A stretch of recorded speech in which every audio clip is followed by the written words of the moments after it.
María Eugenia Mesa, periodista, y Miguel Davanino, comunicador. Justamente, ¿no?, representantes clave para que podamos dar cuenta de esta pregunta que articula el día de hoy, ¿no?, la cultura, ¿no? La cultura como un eje para el pensamiento democrático. Así que sin más, estamos aquí con la expectativa de escucharles. Vamos a partir por María Eugenia, ¿sí? Así que le damos la raíz.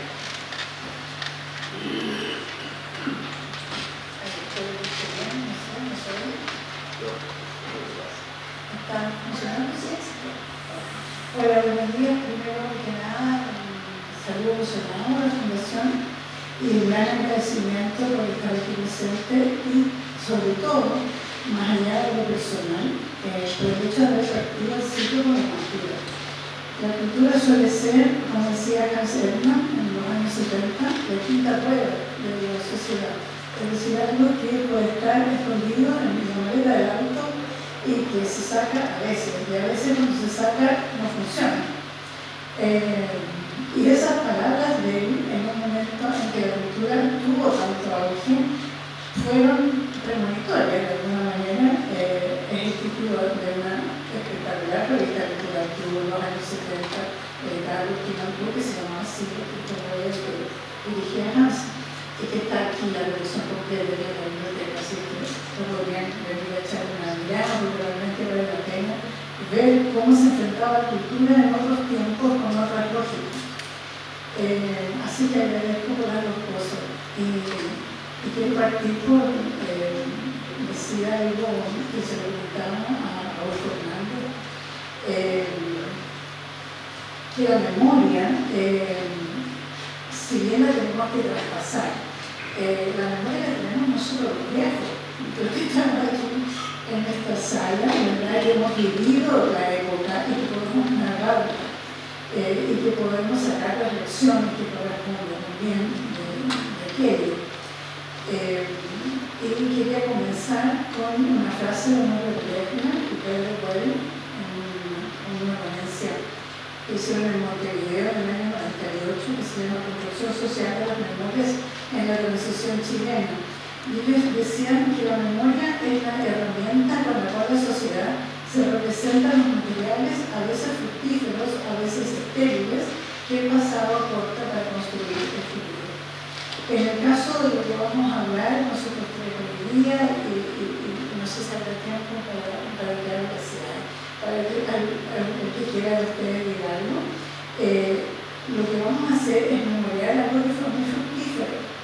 Se solía hablar en la época de apagón cultural, ¿verdad? Y durante mucho tiempo nos quedamos con esa idea de que sobre todo del 73 al 80 había habido eso en Chile, un apagón cultural. Y la verdad es que el apagón era en términos oficiales, pero en el resto de la sociedad la cultura estaba tremendamente viva y activa, y con una enorme capacidad de organización, además, lo cual hace que tenga que ver tanto con el título, ¿verdad?, de este conversatorio. No era una cultura de élite, era una cultura hecha por la gente y para la gente. Y es impresionante cuando uno se enfrenta con las cifras de la época, uno queda, a pesar de haberla vivido, queda con la boca muy abierta. Cuando estaba haciendo el libro con la historia del Café del Cerro, entrevisté a mucha gente, entre esas a Jaime Chamorro, un periodista que estaba en la tercera en ese minuto. Y él me decía lo siguiente: yo recuerdo que en el año 76 o 77, cuando nace Cecilia Berce, funcionaban en Santiago más de 60 centros culturales y más de 500 agrupaciones de músicos culturales. No tenían ningún nombre y evidentemente no tenían ninguna posibilidad de aparecer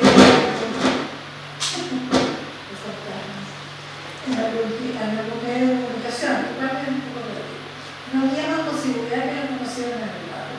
Y él se acuerda además de espacios, y estamos hablando también de espacios sumamente importantes: el taller urbano, la Agrupación Cultural Santa Marta, que es el taller Andal, que era la poesía, el taller Sol, existe hasta el día de hoy como una especie de baluarte ante lo que es mantener vivo lo que sucedió en la época, pero además renovarlo y tener actividad ahora.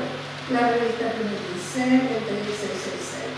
El dice esta actividad no se le ha hecho justicia y era su yo también me decía que era contracultura. La verdad es que yo creo que el término contracultura tampoco debería ser aplicado, aunque entiendo perfectamente cuál es el sentido, ¿verdad? Y para dónde va la frase de Jaime. Pero yo creo que lo que se hizo en esa época, y lo que todos de alguna manera contribuimos, fue hacer la cultura. Esa es la cultura de la época. El resto, lo que aparecía en la televisión, lo que nos hacía creer que era la cultura, no era la cultura. Y es tan así que, por ejemplo, en épocas de fines de los 70, principios de los 80, los medios de comunicación oficialistas no les quedó otra que darse cuenta y abrirse. Por ejemplo, había en el Mercurio, en una revista literaria, los días sábados, que recogía la actividad joven. A todos nos publicaron, en esa época, además que periodistas y escritores, y a todos nos publicaron, todos los que después fueron llamados la generación del 70. Y ahí evidentemente no había artistas de derecha, todos los que estaban siendo publicados ahí éramos contestatarios. Entonces, ese espacio que se fue creando y que se fue abriendo a punta de valentía y a punta de perseverancia, queda de alguna manera después de los 90 en adelante, como una suerte de limbo. Y como que hay cosas que es mejor no recordarlas. Y si se recuerdan, quedan un poquitito ahí como en el baúl. Mira a Fernando Sandoni y un mentor, tremendo trabajo que hizo ECO, ¿verdad? De comunicación popular. Es una plena lectura, plena creación desde la base. Y así se fue creando la democracia. Así fue tejiéndose, rearmándose el tejido social que existía desde antes. Se pregunta uno por qué la dictadura permitió estos espacios y no necesariamente los aplastó, como pudo haberlo hecho, ¿no? Hay una teoría que la plantea una persona que se llama José Sánchez Cáceres, que tiene un artículo, es arquitecto, que tiene un artículo sobre lugares de la vida nocturna en Santiago de Chile. Y él dice que a él le parece que la dictadura optó por dejar que esto pasara para generar una suerte de situación de calma interna frente a la detención, a la tortura y a las desapariciones.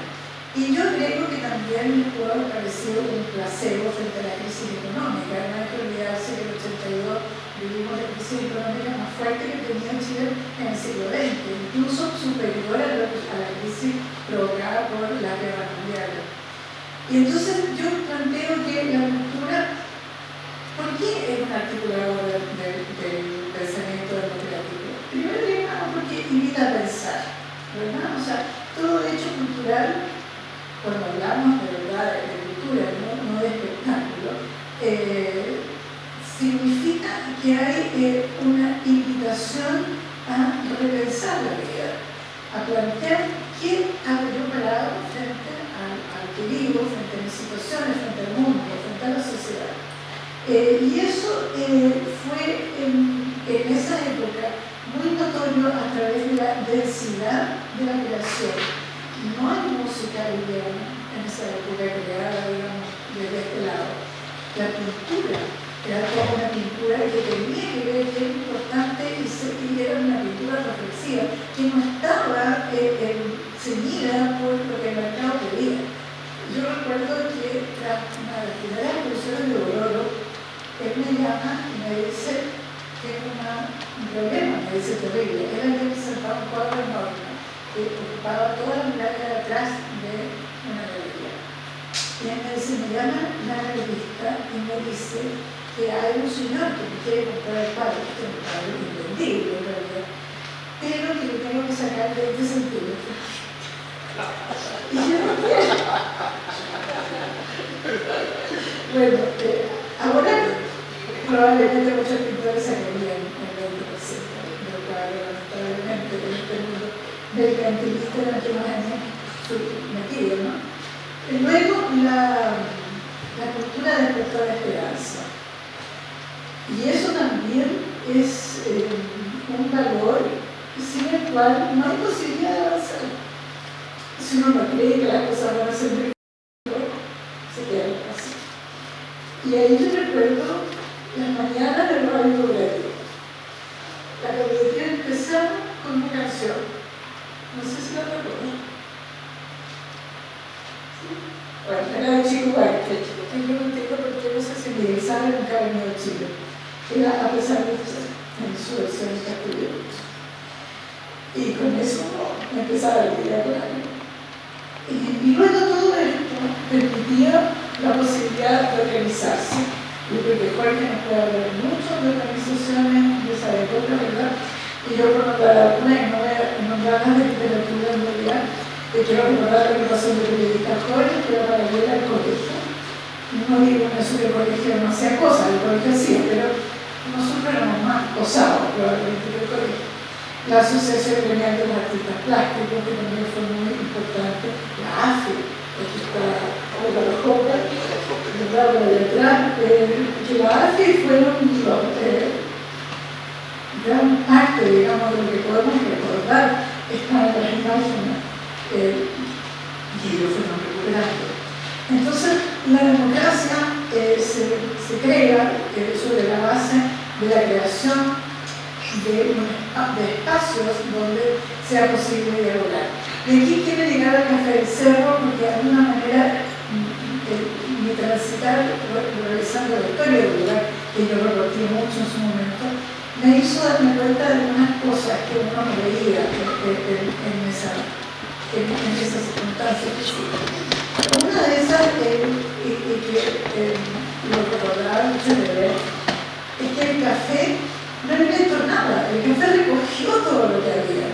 Y eso ya recogió todo lo que había, le dio un espacio más profesional a una cantidad de gente que hasta ese minuto de lugar solamente había tenido los espacios de las peñas o los espacios de interpretaciones que, si bien eran semi-profesionales, no tenían cómo tener esta visión que tuvo Mario Navarro, su creador y médico, de armar un espacio en que confluyeran el espacio laboral con el espacio de creación y la posibilidad de expresarse.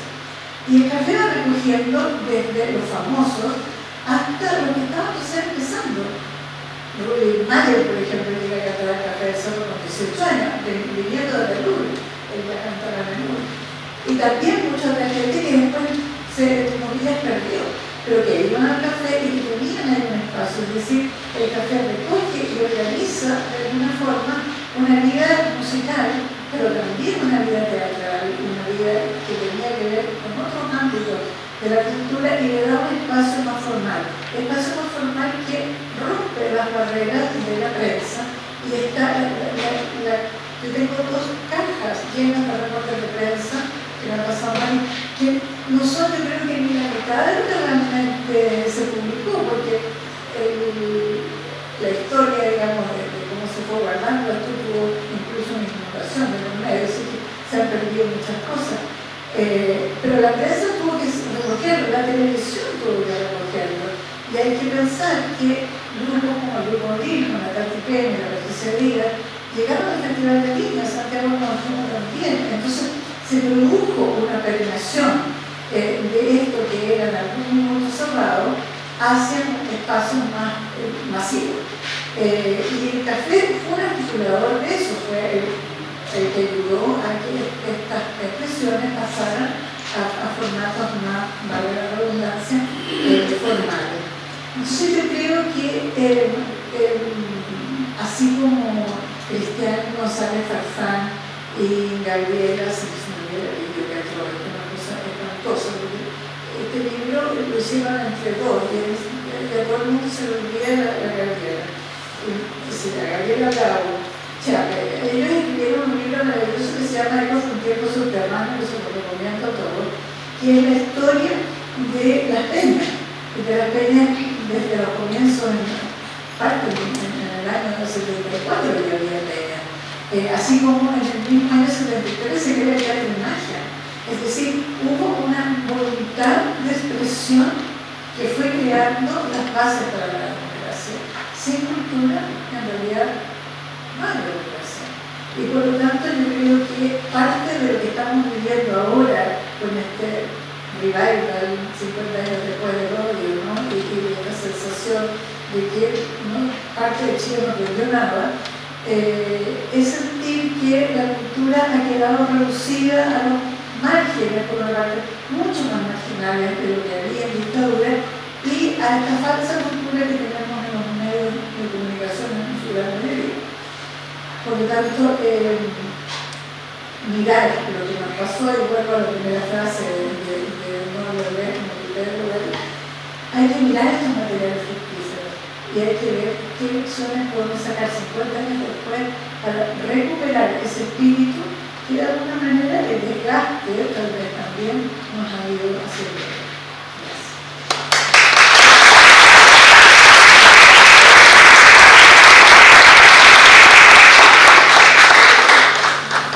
Muchas gracias, María Eugenia, por tus importantes palabras y reflexiones. Vamos a dejar ahora con ustedes a Miguel Labañinos para que también nos entregue sus reflexiones y su reflexión.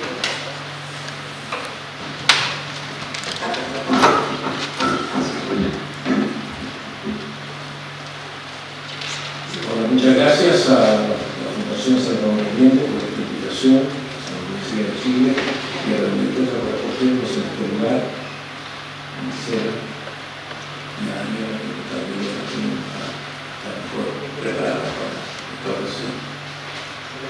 Y darle las gracias a todos los presentes, pero especialmente a los jóvenes que están en franca minoría en esta sala.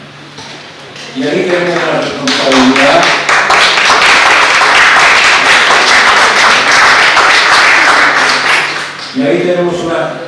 realmente gracias, porque el interesarse en lo que pasó en la historia de Chile es algo que es tan necesario hoy día. Yo creo que para los jóvenes, no sé si es así, debe haber sido lo que era cuando éramos jóvenes nosotros lo que fue el derrocamiento de Balmaceda, la guerra civil. Yo creo que esa distancia, ¿cierto? Gracias a Ramírez Necochea, algunos nos pudimos informar de qué es lo que había sido ese golpe de Estado, el asesinato o el suicidio de Balmaceda. De manera de que es muy importante partir diciendo esto en cuanto a la responsabilidad que tenemos los que estamos aquí y los que están allá también, de poder transmitir esto.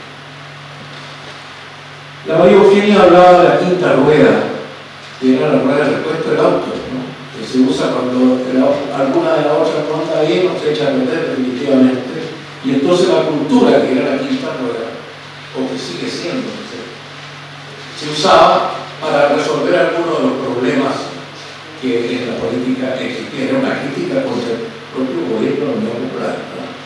Eso fue hecho por Hans Hermann, por Skármeta, Maldonado, Salazar, en fin, personajes importantes de la cultura de la época, no del periodismo.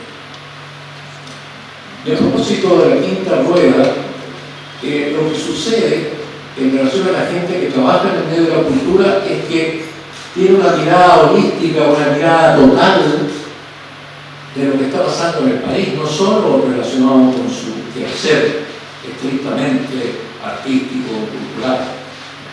Gracias a eso hay,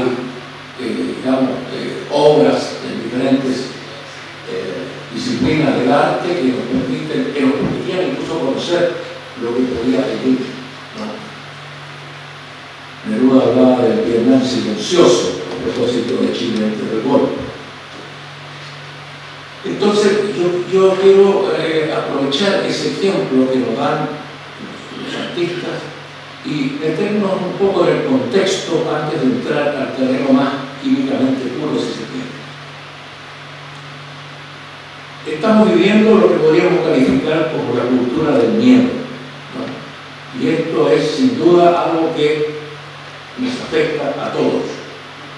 Y porque además, para defendernos, ¿cierto?, del peligro que nos acecha en las calles, se están promoviendo leyes y actitudes políticas cuyas consecuencias realmente pueden ser bastante nefastas. Alguien lo bautizó como un gatillo fácil. La propaganda, incluso de los candidatos que están para preocuparse de darnos una nueva constitución, que basan sus presentaciones más que en una constitución en resolver el problema de la delincuencia. No es la constitución la que vemos en la franja, sino que cómo van a resolver este tema. También estamos, y no podemos, aunque estemos tan lejos, también nos afecta la reprobable invasión a Ucrania y también el esfuerzo que hace Estados Unidos por mantener una guerra brutal que significa millones de muertos y que incluso pretende ahora, una vez que lo de Ucrania pase, no sé cómo, ir a China. De manera de que estamos en una situación internacional que también nos afecta. Digo esto porque la cultura lo tiene en memoria. Y esto a propósito de unas declaraciones de nuestro embajador en los Estados Unidos, Juan Gabriel Valdés, a propósito de la explotación del litio, que es un tema de actualidad hoy día, ¿no? Y él dijo, refiriéndose a Estados Unidos, queremos que nuestros minerales estratégicos, nuestro desarrollo estratégico estén asociados con países con los cuales compartimos valores y una larga historia común. Lo que olvida cuando hace esta declaración nuestro embajador es que hoy día, lo que está pasando hoy día, este es un encuentro que está en el marco de los 50 años del golpe de Estado, donde Estados Unidos jugó un rol importantísimo, apoyando a los golpistas civiles que están libres y militares que algunos países están presos para que se terminara la democracia en nuestro país el 11 de septiembre de 1973. Posiblemente esta declaración del embajador de Chile en los Estados Unidos tenga que ver con la visita que hace la generala del ejército de los Estados Unidos a nuestro país, segunda vez, y Argentina también, ¿no? Quien manifestó la necesidad estratégica de la defensa de Estados Unidos de asegurarse el acceso al litio sudamericano. Habló también por ahí de la importancia de nuestras aguas respecto a lo que visitó Chile, visitó Argentina, no visitó Bolivia, seguramente porque le llevó la información de Evo Morales, que dijo que nosotros no éramos el patio trasero de Estados Unidos. Concepto que yo no sé quién lo inventó, pero que ha sido por largos años, desde que tengo memoria, que escucho que somos el patio trasero de Estados Unidos. Y esto pasa justo cuando el presidente Boric anuncia la creación de una empresa del Estado del litio, que no es la nacionalización del cobre, pero que tiene visos, sin duda, de que el Estado tenga una participación importante en una riqueza que nos pertenece. El cobre para Chile, el litio para Chile, qué sé yo, en fin. Bueno, ahí hay unos problemas que hay que resolver. Entre paréntesis, yo quiero aprovechar de dar esta información porque me parece importante. Ya voy a entrar al tema que...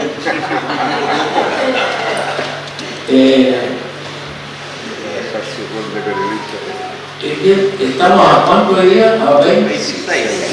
O sea, quedan, aquí decía 6, quedan 5 días para que empiece a prescribir una deuda de $745 millones que adeuda Soquimich al fisco. Quedan 5 días.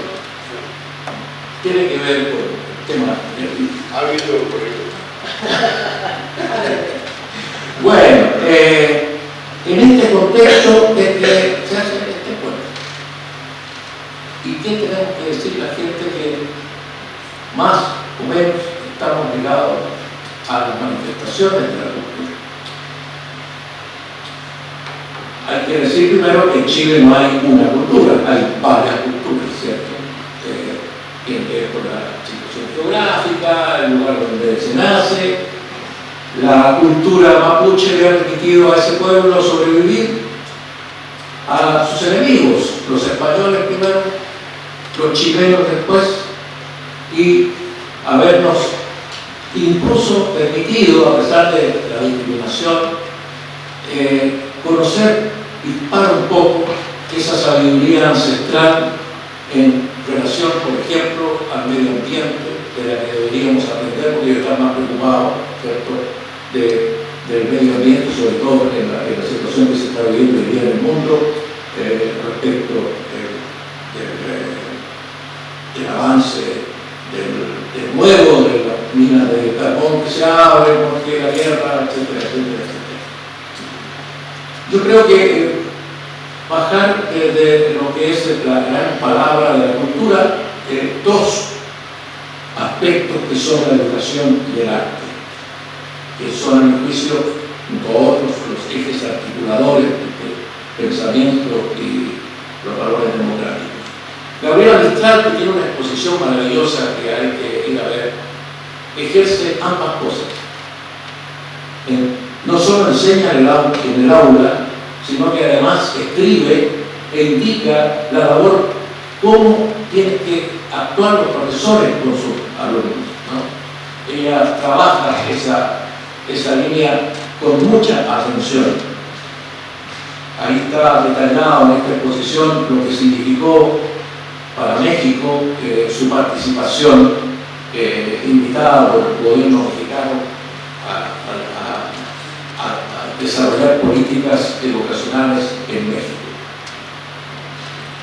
Hay una frase en su tumba que dice: lo que el alma hace por su cuerpo es lo que el artista hace por su pueblo. Y nos habla de la otra mirada de Gabriela, que es el arte, ¿no? Ella se manifiesta de esa manera también.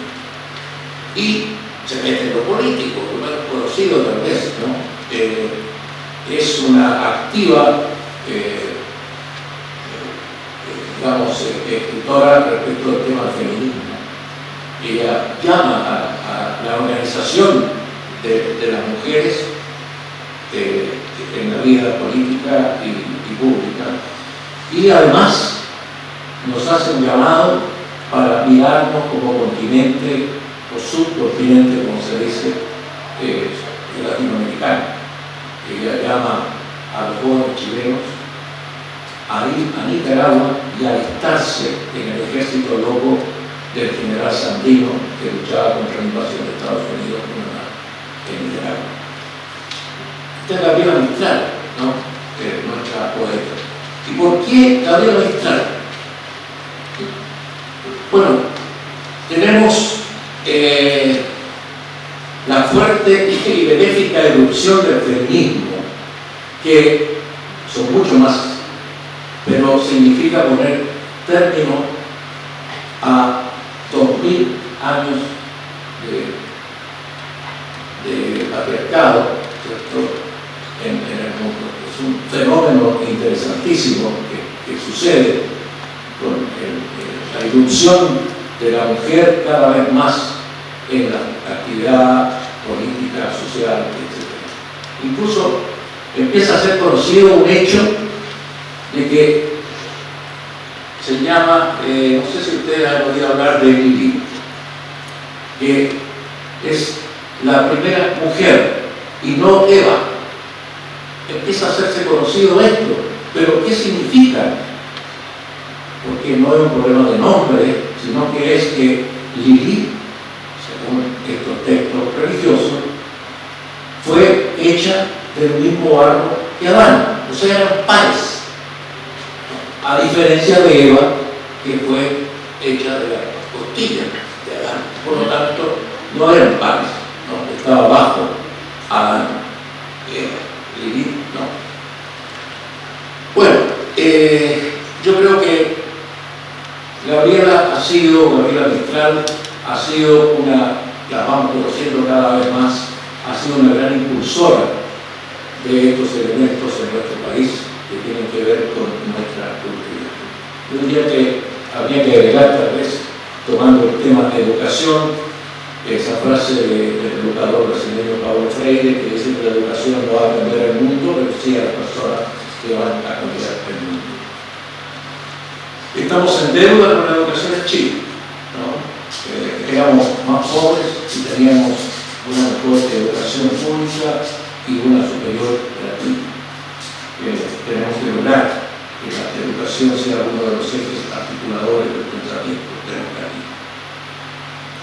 El arte, yo me voy a centrar en la música, fundamentalmente, que es con la que yo no sé si conocen acá a los jóvenes, por ejemplo, Sergio Ortega, ¿les suena ese nombre? No les suena Sergio Ortega. Yo creo que los demás más o menos lo conocen. Bueno, Sergio Ortega, ¿conoce la canción El pueblo unido jamás será vencido? Sergio Ortega es el autor de esa canción.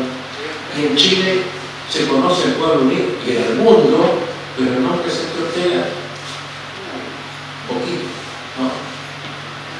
Queremos que estos 50 años sirvan también para hacer un gran homenaje a este hombre que crea un himno que a los jóvenes esto es gran, pero como la Marsellesa. O sea, más que la Marsellesa tenía otras razones.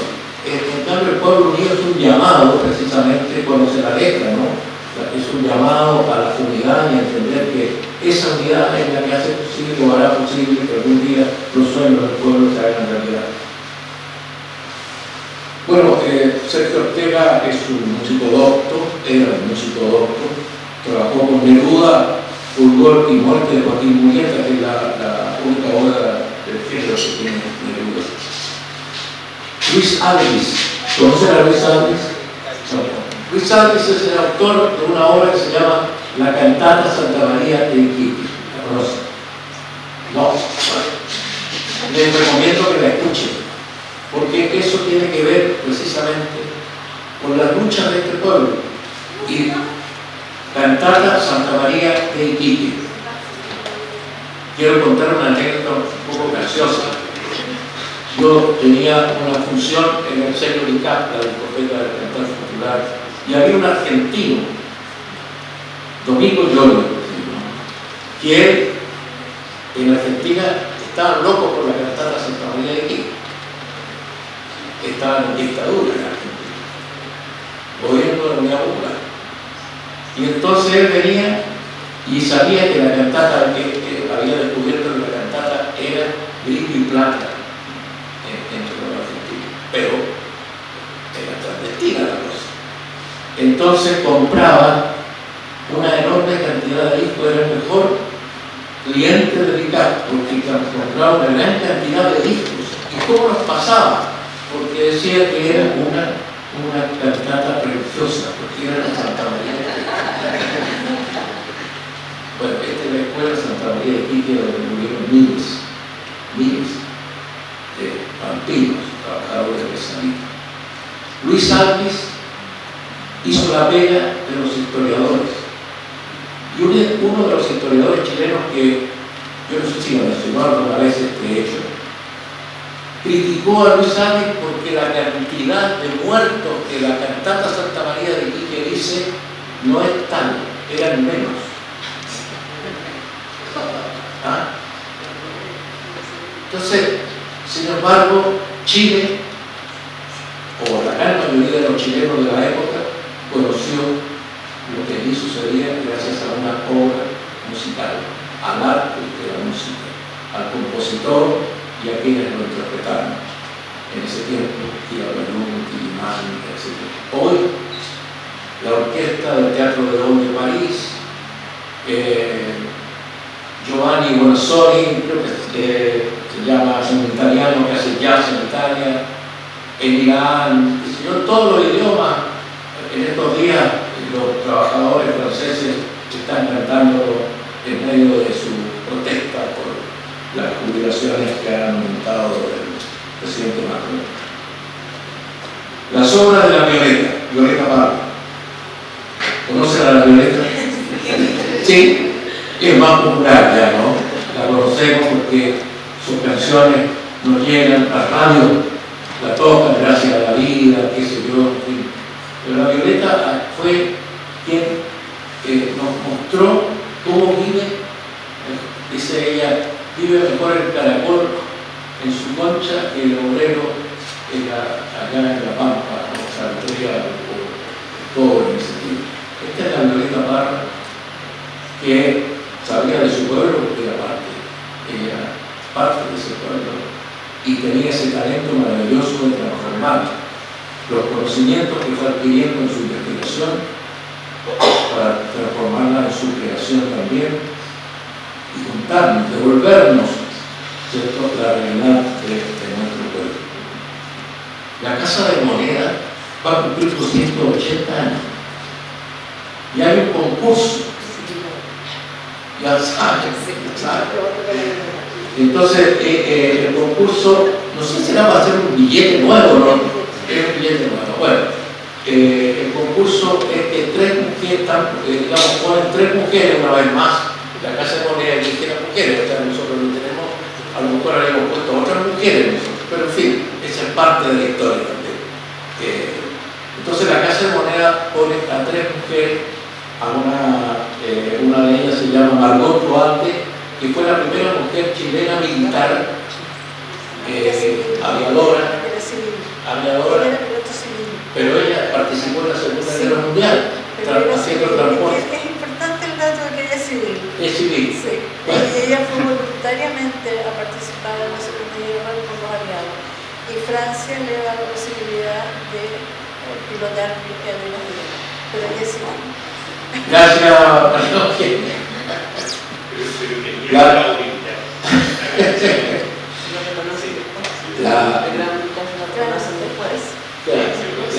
La otra mujer era Eloísa Díaz, gran médica, que no solo fue la primera mujer que se atrevió a estudiar medicina en esa época, sino que además su vida la dedicó a la atención social, ¿no? Por lo tanto, tiene ese valor, además del gran desafío que y Violeta Parra. Entonces nos están llamando en www.mujeresvaliosas.cl, se pueden meter ahí y votar. Yo quisiera que votáramos ahora nosotros aquí, por los cuatro. Entonces yo voy a votar por la que yo voy a votar, Violeta Parra, y voy a levantar la mano, no sé cuántos más votaríamos por la Violeta Parra. Tenemos mayoría para eso, ¿no? Ya, y Eloísa Díaz. También. Ya, está bien. Y la Margot Duarte. ¿Es un solo voto? Es un solo voto. Sí, por favor. Bueno, la Violeta, como el presidente Allende cuando se hizo ese concurso, ¿se acuerdan? Sí. Arturo Prat de segundo. Bien, por Arturo Prat también, importante personaje de Arturo Prat. Precisamente por su vinculación con la actividad civil del abogado. Bueno, ¿cuántas calles en Chile se llaman Violeta Parra? 43, me dicen, pero ninguna avenida. Así recordamos. Monumento, no sé si tiene la Violeta. Hay un monumento en La Reina. En La Reina. Donde tenía la carta ciega. Bueno, sí. Pero chiquito. Chiquitito. Aquí hablamos de Sergio Ortega, de Jorge Teller, de Patricio Mans, no sé cuántas calles o monumentos tienen nuestros representantes de la actividad musical en Chile. Bueno, no quiero alargarme más, pero yo no puedo dejar de mencionar a Isabel Albinati, Natacha Porquera, Cristina Narea, el Grupo Congreso, Santiago del Nuevo Extremo, Joel Quinilo, Nalo Acevedo, Jorge Llanes, Pedro Llanes, Eduardo Peralta, el Grupo Ortega, se van a olvidar algunos. Ellos hicieron el canto nuevo en Chile, que fue la resistencia a la dictadura en condiciones terribles. La Biblia espectacular, el Cerro, decía que ya estaba hecho. El trabajo de las peñas que partió justamente ahí en la calle Santiago, con Nalo Acevedo, fue cómo decirle a la dictadura: no estamos muertos, estamos vivos. La cultura fue la primera que se puso, digamos, a abiertamente en contra de la dictadura.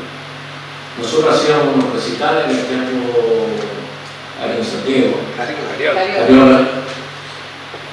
Esas eran unas manifestaciones políticas. Yo creo que había algunos que no les interesaba mucho las canciones, pero era como la cultura, ¿cierto?, manifestada a través del arte de la música, logró despertar en la gente su deseo libertario.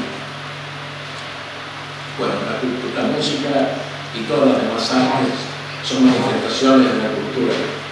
Creo que son evidentemente el eje de los valores democráticos.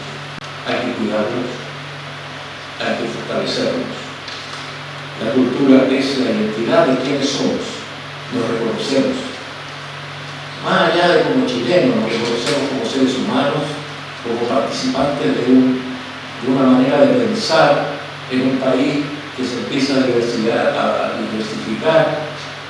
Las inmigraciones están cambiando muchos aspectos de la población de los países. Tenemos que conocernos. Mahatma Gandhi recorrió China, de la India, antes de liderar el movimiento de liberación de Inglaterra. Salvador Allende, su experiencia como uno de los ministros más jóvenes de Pedro Aguirre Cerda, conoció lo que era el Frente Popular y sin Allende no habría podido haber unidad popular. Este es el valor que tiene Allende. Fue la principal figura de la creación de la unidad popular y logró algo único en el mundo, que el Partido Socialista y el Partido Comunista de Chile se unieran y crearan una propuesta a la cual invitaron a los demás partidos y a los que se unieron el MAPU, el API, el Partido Radical y más tarde la Izquierda Cristiana y el PRI. La perspectiva del mejoramiento de los chilenos de las situaciones que vivíamos hizo que la reacción actuara en contra, incluso antes de que Allende asumiera sobre la presidencia de la República. Una vez más, ¿cierto?, el poder económico hizo su poder. Y es muy importante decir que el término de la unidad popular no fue un fracaso, fue una derrota por las armas. Fracaso hubiera sido si algo de lo que Alicia planteó en su programa no estuviera vigente hoy con libertad. Por lo tanto, había un tema pendiente que tenemos que transmitirles a los jóvenes, porque los otros hombres de los que habla Salvador Allende, ahora del caso de las mujeres, serán los que tendrán que abrir las alamedas finalmente, no sé cuánto tiempo más, porque tenemos que hacer posible que ese Chile mejor, que es posible, como dijo Salvador Allende, se cumpla. Eso.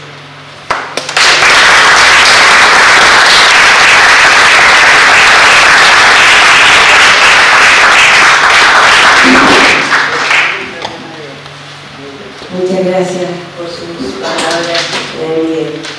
Entonces, sin más, le damos la palabra a nuestro tercer participante de esta mesa, a Jorge Montañez.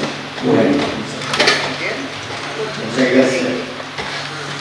Muchas gracias por la invitación a la Fundación Salvador Allende, a la Biblioteca Nacional en esta sala que es muy hermosa,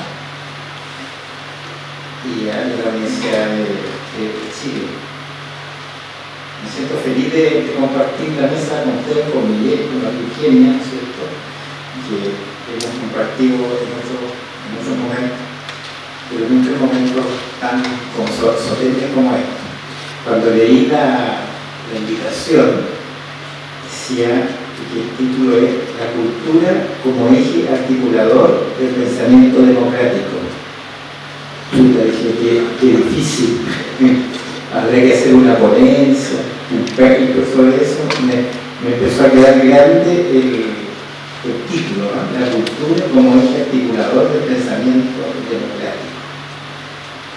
Y la suerte, cosas que pasan todos los días me salvaron para ver cómo aproximarme a esto, ¿no? Porque la cultura como eje articulador del pensamiento democrático, la cultura también es eje articulador del pensamiento antidemocrático y del pensamiento autoritario, ¿no es cierto? Entonces, ¿qué tiene que ver eso con el famoso sentido común, ¿no? Uno escucha declaraciones qué sé yo, políticas, dice, es que hay que hacer las cosas con sentido común. Entonces, uno legítimamente se pregunta el sentido común de quién, ¿no? Y ese sentido común tiene que ver con la cultura que esa persona lleva, ¿no? Un buen ejemplo de sentido común o de sinsentido, ¿no? Es la invitación que hizo la Fundación Futuro para catar vinos y luego ir a visitar la Villa Linares. Eso es parte de la cultura de los organizadores, ¿no? Porque son así, ¿no? Tiene que ver con la ética de ellos, con los valores de ellos, pero que es otra cultura, ¿no? El que no se le ocurra otra cosa, ¿no? No solamente es de mal gusto, ¿no es cierto? Pero también es doloroso, ¿no? Equiparar un paseo turístico placentero, ¿no? Equiparar una niña con un centro de torturas, ¿no? No es solo estupidez, es la cultura de personas que por su cultura son incapaces de tener empatía con el dolor de otro, con la memoria de otro, ¿no? Porque no existe para ellos. O sea, el negacionismo que hay y que en estos días, ¿no es cierto?, también por los 50 años aflora bastante,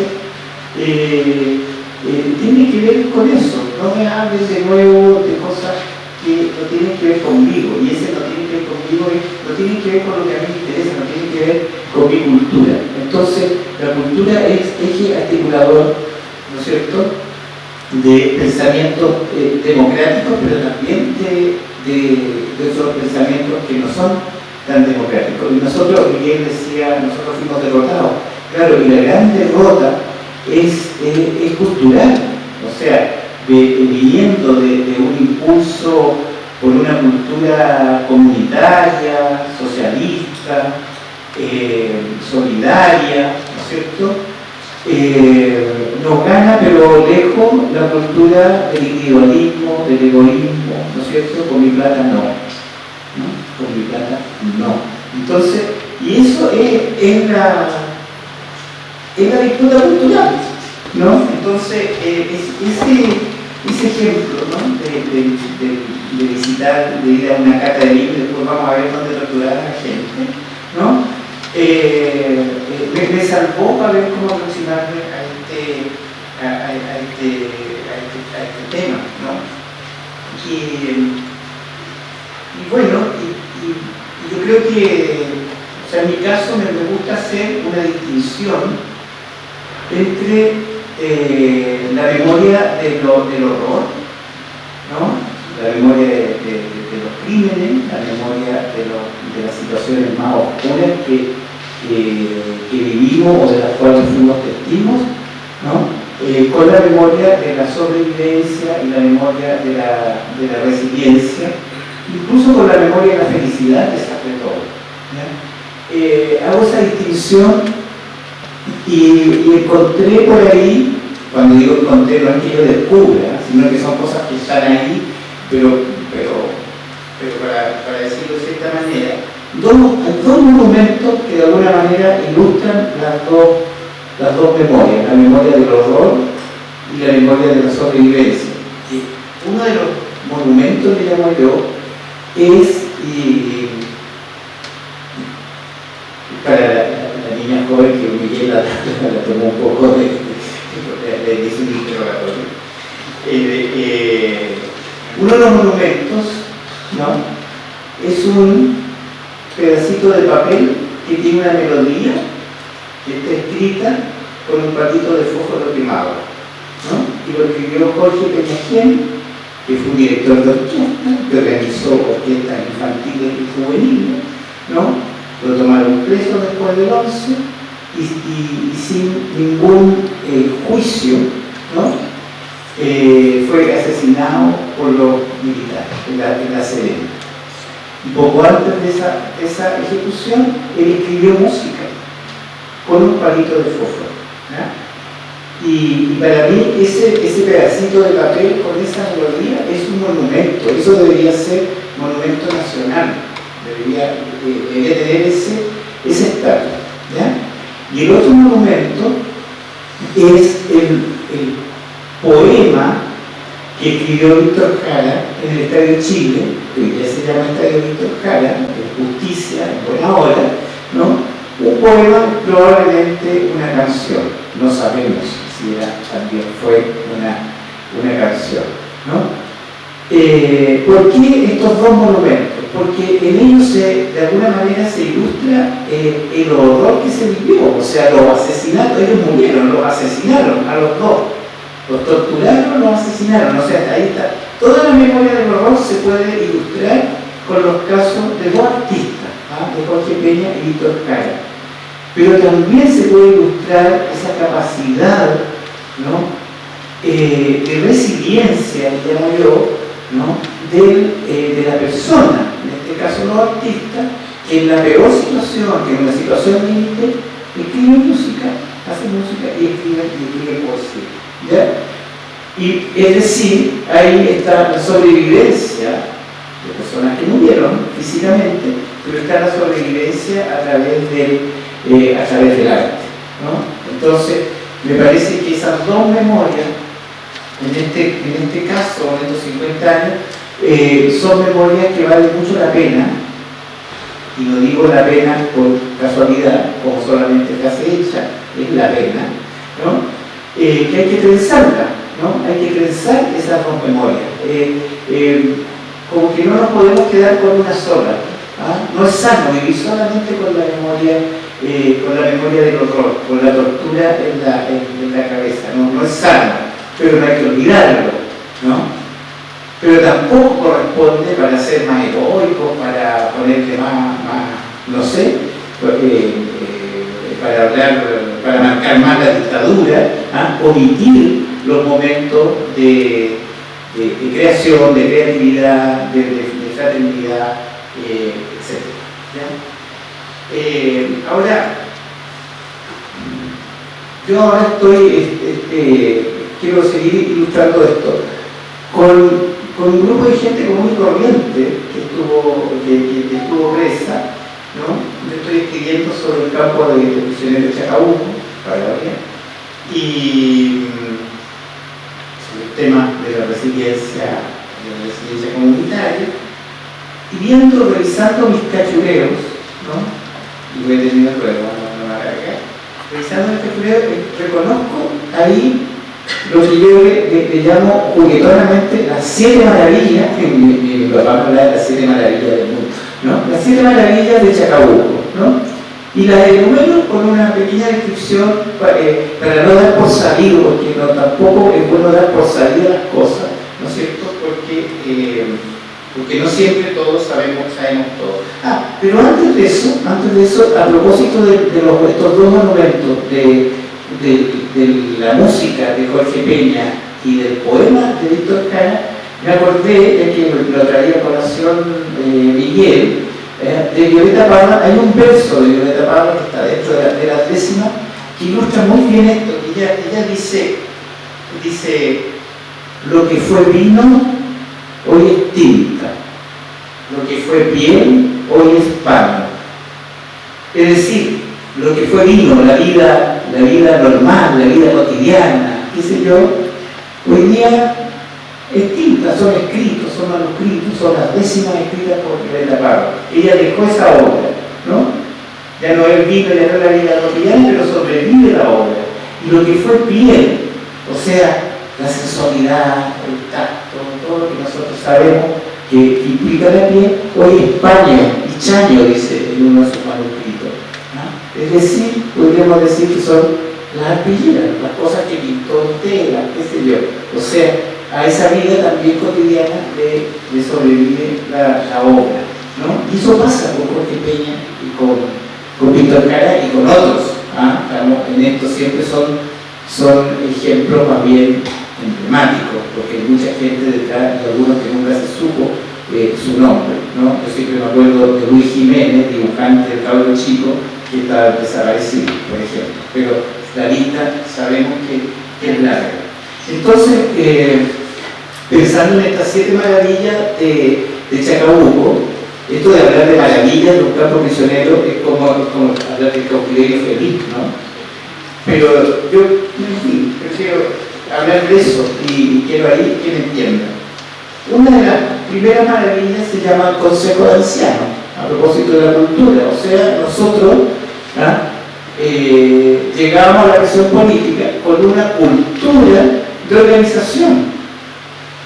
O sea, al entrar a un camarín en el Estadio Nacional, la gente se organizó de inmediato y nombraron un representante y se organizaron para compartir una naranja, compartirla en varios pedazos, etcétera, ¿no?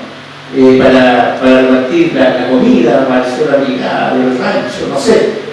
Inmediatamente hubo organización. En Chacabuco había un consejo de ancianos que era como un gobierno de los presos que tenía comisiones de cultura, de salud, de aseo, en fin, ¿no? Esa es como y por supuesto que tiene que ver con gente que llegó con una cultura de organización, ¿no? Inmediatamente, o sea, el que menos de los presos, el que menos había sido presidente de curso. Después otra cosa que a mí me hace, a lo mejor más sentido que otro, que en Chacabuco se hizo un festival de la canción y la poesía. Festival de la canción y la poesía, con más de 50 participantes, ¿no? Con 10 poemas premiados, con 6 canciones premiadas, ¿no? Un festival, ¿no? Chile tiene festival, era como era enero, febrero, qué sé yo, que hacíamos la competencia del Festival de Viña, y resultó muy bien con un Mario Céspedes como locutor, con esa voz california que tenía Don Mario, qué sé yo. Él leía los poemas y con su lectura, por supuesto, que mejoraba los poemas. Un festival de la canción y la poesía, ¿no? En fin, algo que le llamamos, esto es como jugar a ser libre también, ¿no? Porque hubo otra instancia que se le llamó la Universidad Libre de Chacabuco, ¿no? Tenía una cierta resonancia de la RDA, ¿no? Pero la Universidad Libre de Chacabuco, que era todos los presos, el que no enseñaba aprendía algo. Y había cursos desde los más largos, o sea, había un curso de computación, cuando en el año 74 la computación era ciencia ficción, ¿no? Pero también había cursos para enseñar a leer y a escribir, etcétera, y todo lo que pudiera imaginarse, ¿no? Pero había un programa de educación, ¿no? Así como los médicos hicieron un consultorio, porque teníamos más médicos que por per cápita, ¿no? Porque había muchos médicos presos, ¿no? Había muchos médicos, ¿no? Entonces hicieron ahí un consultorio. El conjunto Los de Chacabuco y un coro y otra gente que cantaba. El conjunto Los de Chacabuco lo organizó Ángel Parra, que estaba preso, con algunos de los curanos que también estaban presos. Ernesto Parra y Ricardo Celeste, ¿no? Y otra gente que nunca había cantado en su vida, pero que armaron un conjunto que era, bueno, que según algunos, porque esto también tiene que ver con la autoestima, era mejor que los Intilimani, mejor que Bueno, había un músico que tocaba el acordeón, que se llamaba, no se sabe, Manuel Flores. Y él inventaba, daba unos conciertos en acordeón y entonces nos transmitía unos viajes a distintos países. Entonces decía, ahora vamos a ir a Nápoles, y tocaba música napolitana en el acordeón. Ahora vamos a ir, es decir, una forma de fugarse de la misión a través de la música, ¿no es cierto? ¿No? Otra cosa, había una cosa que llamamos, un compañero se tomó una casa, había muchas casas vacías, ¿no? De un pueblo, se acabó con una oficina sanitaria abandonada, un pueblo fantasma, ¿ya? Y una de las casas vacías, un compañero hizo un teatro ahí, y se fue a vivir a ese teatro. Le decíamos el fantasma de la ópera, ¿ya? Y él, bueno, pero en ese teatro se hicieron muchas obras de teatro, de grupos distintos, de grupos bien tradicionales, de grupos medio experimentales, en fin, ¿no? O cosas de danza, estaba Gastón Palta, por ejemplo, que era un profesional, Gonzalo Palta, que era un actor profesional, qué sé yo, ¿no? Y otra gente que encontró que existía el teatro ahí, tanto para meterse, para actuar, o para ayudar en la escenografía, como para ser un espectador que nunca antes había ido al teatro. Y la sexta, por decir, por poner un número, lo que ustedes hacían a la guía del mundo, por eso me puse 7, pero podría ser más, ¿ah? Pero la séptima, que para mí ha sido súper importante, ¿no? Es el humor en sus diversas formas, de sketch, ¿no?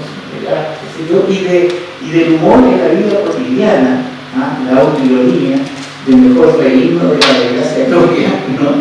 Que nos ayudó mucho a levantar el ánimo, a conversar de los temas duros, ¿no es cierto?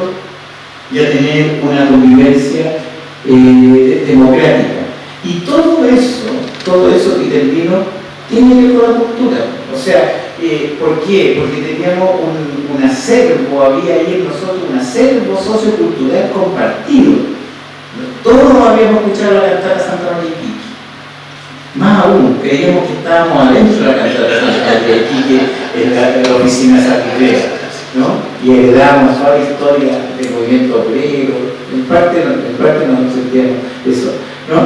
En fin, se me fue un poco la onda, no es raro, a veces me hago viejo, ¿no?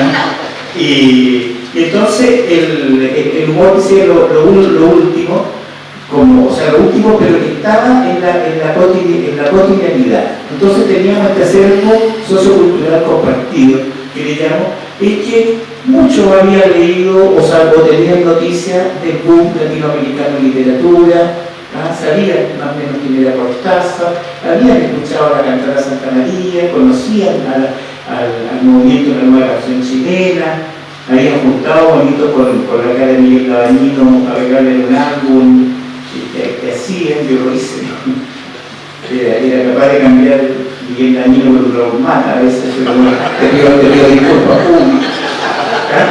O sea, habíamos estado algunos en la misma marcha. Yo no fui en lista, yo no había estado en las marchas previas a la elección de Allende, yo fui tomichista, yo había estado en las marchas por Tomis. Y me sumé a una marcha oportunista, a una marcha la noche que triunfó Allende, porque al final me puse contento que haya ganado Allende y no de sangre. ¿Ya? Entonces, es decir, pertenecíamos a una misma cultura, ¿no? Y eso es lo que yo creo, respondiendo a la pregunta del título, la cultura como este articulador del pensamiento democrático, son esas experiencias que son culturales, que son modestas, que son cotidianas, las que nos hacen reaccionar de cierta manera, ¿no? Que nos parece espantoso equiparar una cata de vino con un centro de tortura, ¿no? A nosotros nos parece eso espantoso porque tiene que ver con la reacción cultural, moral, ética nuestra, que viene de nuestra cultura, y a otra gente piensa, siente de otra manera, porque son de otra cultura, tienen otro sentido común. Eso es lo que uno tiene, ¿no? Con todo lo que implica después la vida de los 70 y los 80, pero quiero decirlo también en el sentido de que es un encuentro intergeneracional maravilloso, donde también caben, ¿no es cierto?, las generaciones que nacieron en los años 2000, 90, ¿no?, que también nos acompañan. Y que yo creo que lo que ustedes traen es justamente la posibilidad posibilidad de preguntarse por la cultura como un articulador que tiene que ver también con esa articulación de la propia vida, ¿no? Con la vida de los otros, ¿no? Con la vida social, con la vida en común, ¿no? O sea, la cultura tiene que ver con ese tramado, ¿no? De mi experiencia que tiene un lugar, ¿no? Que tiene la posibilidad de tener un lugar porque hace resonancia también respecto de otro, pero también con el ejercicio de esa dimensión cultural, ¿no es cierto?, arraigada, sostenida, ¿no?, en las prácticas creativas, artísticas, ¿no?, que de alguna manera nos acompañan, ¿sí? Tanto en esa experiencia, ¿no?, devastadora de encierro, y que a pesar de eso permite constituir ahí una vida, una forma de vida compartida, acompañándonos en ese modo común, que justamente, ¿no? Creo que Jorge nos planteó un punto importante, y es no romantizar esa noción de cultura, ¿no? Sino que buscar también que hay tensiones y diferencias entre ellas, pero también justamente entender ese recorrido, las mixturas que tiene, ¿no?, lo cultural respecto a su diálogo, su tensión con lo político, con lo contextual, y con la pregunta por, finalmente, entonces, la memoria, ¿qué función tiene la memoria para esos procesos culturales? Así que muchas gracias, y damos la palabra